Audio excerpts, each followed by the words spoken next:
আমরা তোকে পাইছি, তোকে পাইয়া অনেক আনন্দিত হইছি। আমরা অনেক সুন্দর তোকে আমরা পাইছি।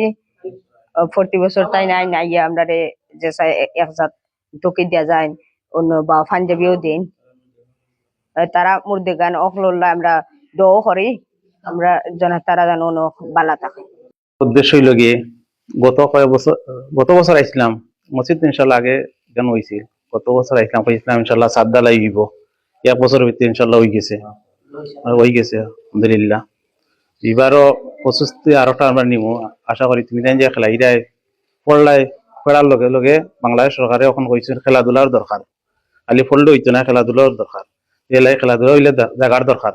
আমরা যদি সামনে যে জায়গাটা আমরা আশা করবো ও জায়গাটা লিয়া দিবার লাগি, যে তারা যদি একটু আমরা জখর হই আর দোয়া করবো আমরা ফ্যামিলির লাগি।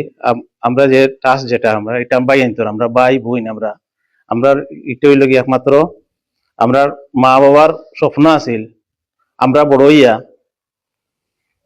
সমাজের লাগি, দেশের লাগি, মসজিদ মাদ্রাসার লাগি আমরা কাম করতাম। তারা স্বপ্ন আছিল আর ও স্বপ্নর দাঁড়িয়ে আমরা কন্টিনিউ আজকে আপনারা কাছে আমরা আইছি।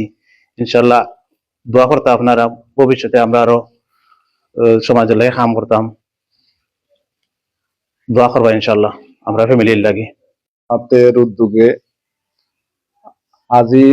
মরহুম হাজী তসলিম সাহেবের ছেলেদের পরিচালনায়, বিশেষ করে যুক্তরাজ্য প্রবাসী হাজী আনসার আলী সাহেব সহ ওনার বড় ভাইয়ান ছোট ভাইয়ানদের যৌথ পরিচালনায় মূলত এই টাস্ক, এবং ওনাদের পক্ষ থেকে দেশের বিভিন্ন অঞ্চলে মসজিদ মাদ্রাসা এইভাবে দেশের দুর্যোগপূর্ণ সময়ে গরিব মানুষের পাশে দাঁড়ানো, এটা তাদের মৌলিক কাজ। আল্লাহ আসলে তাদেরকে ভালো কাজে সব সময় কায়েম থাকার আল্লাহ তৌফিক দান করুন। কারণ আমরা মাদ্রাসা নইছি, আল্লাহ তান মা বাপর মাগফিরাতুল লাগ নসুব কইছুন দিছেন। আমরাও তানোর স্মৃতি স্বরূপ মাদ্রাসার ইতিহাস হিসেবে আমরা রাখমু চিরদিন। এই নাম দেখার পরে আমরা জানো শান্তি হইতো। আশা আল্লাহ নেক খায়াতি খান দিতা, আল্লাহ তান তানোর সম্পত্তি বাড়াইতে বেশি মানুষ